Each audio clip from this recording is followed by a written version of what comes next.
Bismillahirrahmanirrahim. Saya mulai dulu. Assalamualaikum warahmatullahi wabarakatuh. Waalaikumsalam warahmatullahi wabarakatuh. Oke, kembali lagi dengan pelajaran ekonomi ya. Ini tadi sudah kita lakukan. Jadi seperti biasanya melalui grup pada diinfokan untuk segera masuk ke Google Meet ya. Kemudian absensi online. Nah, ini salam sudah. Oke, ini ya. Seperti biasanya, Pak Devi selalu mengingatkan agar kalian selalu menjaga kesehatan ya dengan menaati prokes, diantaranya memakai masker, mencuci tangan, dan menjaga jarak. Oke, mengingat ya kalau kalian di media massa membaca berita ternyata angka positif corona masih meningkat gitu ya. Jadi ini hal yang sangat wajib yang harus kalian patuhi gitu ya. Nah, meskipun pembelajaran kita masih tetap online gitu ya, apalagi setelah ini kita akan melakukan penilaian akhir semester, saya harap belajarnya terus semangat gitu ya. Oke, sebelumnya mari kita berdoa dulu. Silakan dipimpin Gali. Bismillahirrahmanirrahim. Sebelum memulai kegiatan GIMIT pada hari ini, marilah kita berdoa menurut kepercayaan masing-masing agar pelajaran atau GIMIT hari ini bisa dilancarkan sampai akhir tanpa ada kendala apapun. Berdoa dipersilahkan. Selesai. Terima kasih. Oke, terima kasih Gali. Nah, sebelumnya mari kita ingat-ingat ya materi minggu lalu. Nah, kita minggu lalu kan membahas tentang masalah ketenaga kerjaan ya. Apa saja ya kira-kira masalah tersebut? Ada yang masih ingat? Pengangguran, Oke, pengangguran. Terus? mutu angkatan kerja yang rendah, Kemudian? persebaran tenaga kerja tidak merata. Oke, tadi ada mutu, tenaga kerja masih rendah, kemudian persebaran tenaga kerja yang belum merata. Pada akhirnya merujuk pada apa tadi yang pertama disebut, yaitu pengangguran ya. Nah, pengangguran itu masih menjadi masalah bagi berbagai negara ya, termasuk di Indonesia. Nah, pada hari ini itu yang akan kita bahas gitu ya.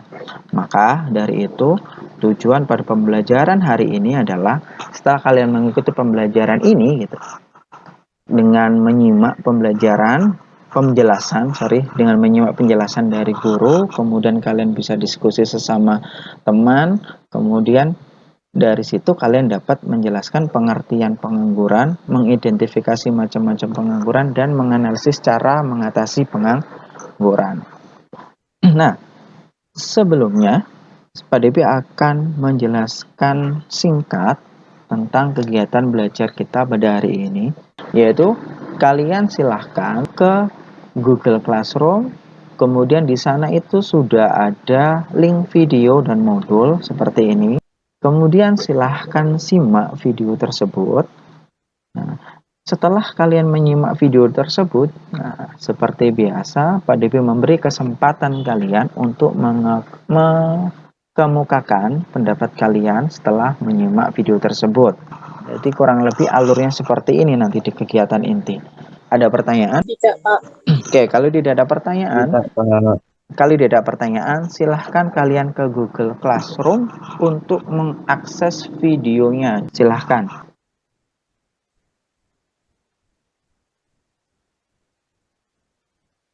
Pak Debi agak lupa sedikit. Sebelum kalian nanti menonton, Pak Debi pengen absen dulu ya, kehadirannya di GM. Amanda? Hadir, Pak. Oke.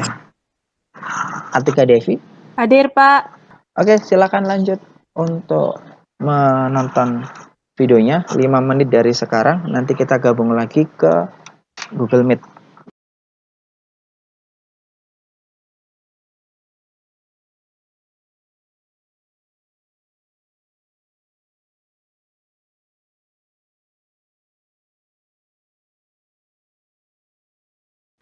Nah, selesai belum nontonnya, menyimak videonya? Sudah, Pak. Kalau semuanya sudah selesai menyimak videonya, Pak Devi kasih kesempatan perwakilan siapa yang mau untuk mengemukakan pendapatnya. Saya, Silahkan. Pak.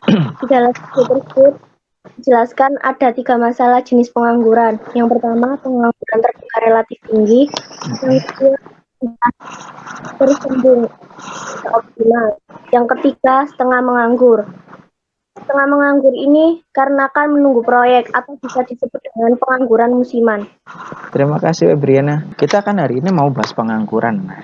Kalian tadi sudah melihat video sedikit cuplikan tentang realita pengangguran yang ada di Indonesia. Kalian sudah berpendapat tadi, sekarang kita ke materi ya. Definisi pengangguran. Nah, apa itu pengangguran?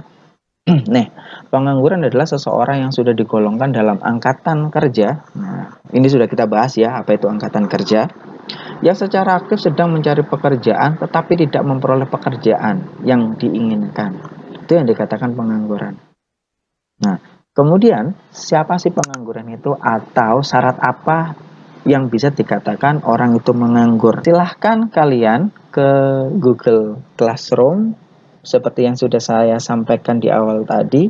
Di sana ada tugas, ada permasalahan yang harus kalian kerjakan. Mbak Debbie kasih waktu 15 menit untuk mengerjakan itu semua. Kalau tidak ada pertanyaan, silahkan ke Google Classroom untuk segera mengakses soalnya dan LKPD-nya.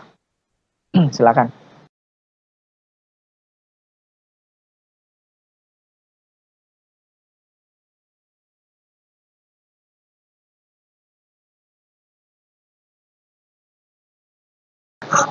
Sudah selesai? Sudah. Oke. Silakan yang mau untuk mempresentasikan, siapa yang mau? Saya, Pak. Oke, silakan Isti. Yang yang carilah informasi tentang pengangguran di daerah kalian itu. Oke, silakan Isti. Ya, saya langsung ngomong saja ya, Pak, soalnya sambil dicas. Oh ya, boleh. Silakan. Ya, jadi menurut saya penyebab pengangguran di sekitar daerah saya itu yang pertama putus sekolah atau pendidikan yang rendah. Yang kedua malas bekerja. Malas bekerja itu dikarenakan pekerjaan yang dilakukan dan gaji yang diterima itu tidak sesuai. Nah, bisa begitu karena mereka memiliki kualitas yang rendah. Kemudian solusi yang saya tangkap itu, pemerintah harus melakukan sosialisasi tentang sekolah dan kerja sehingga para pengangguran tadi itu berpendidikan dan berkualitas, kemudian bisa mendapatkan pekerjaan yang lebih baik. Yang terima kasih. Oke, terima kasih Istiqomah. Ada tanggapan lain yang lainnya dari Saya jawabannya? Oh iya, Jang. bahkan Oke, silakan ya, Jang. banyaknya karyawan pabrik di daerah Mojokerto yang terkena PHK karena adanya COVID-19. Hal itu mengakibatkan angka pengangguran di daerah Mojokerto semakin meningkat. Saran saya, pemerintah harus melakukan penyuluhan atau pelatihan agar masyarakat lebih kreatif untuk membuka usaha-usaha kecil. Terima kasih. Mari kita simpulkan bareng-bareng materi apa saja yang kita dapat. Siapa yang mau mewakili? Elisa mungkin? Oh, kaget langsung. Pak, itu mau kesimpulannya hari kali ini tuh Oke, apa ya? silakan. Itu dari tadi kan bahas tentang itu ya Pak, yang di sekitar Mojokerto ya. Jadi banyak pengangguran yang ada di Mojokerto itu karena lulusan SMK. Terus itu apa cara mengatasinya pemerintah itu harus itu melakukan latihan kewirausahaan, terus keterampilan lainnya, terus memberikan informasi-informasi ketika ada lowongan kerja. Itu Pak, itu saja yang saya tangkap karena saya memang tidak ikut dari awal sampai akhir Pak, mohon maaf. Oh iya Kak, tidak apa-apa Elisa. Iya Pak. Tidak apa-apa Elizabeth. Nah, sekarang refleksi dong dari pelaksanaan hari ini. Iya, jadi kalau menurut saya ya Pak, yang hari ini tuh yang paling menyenangkan.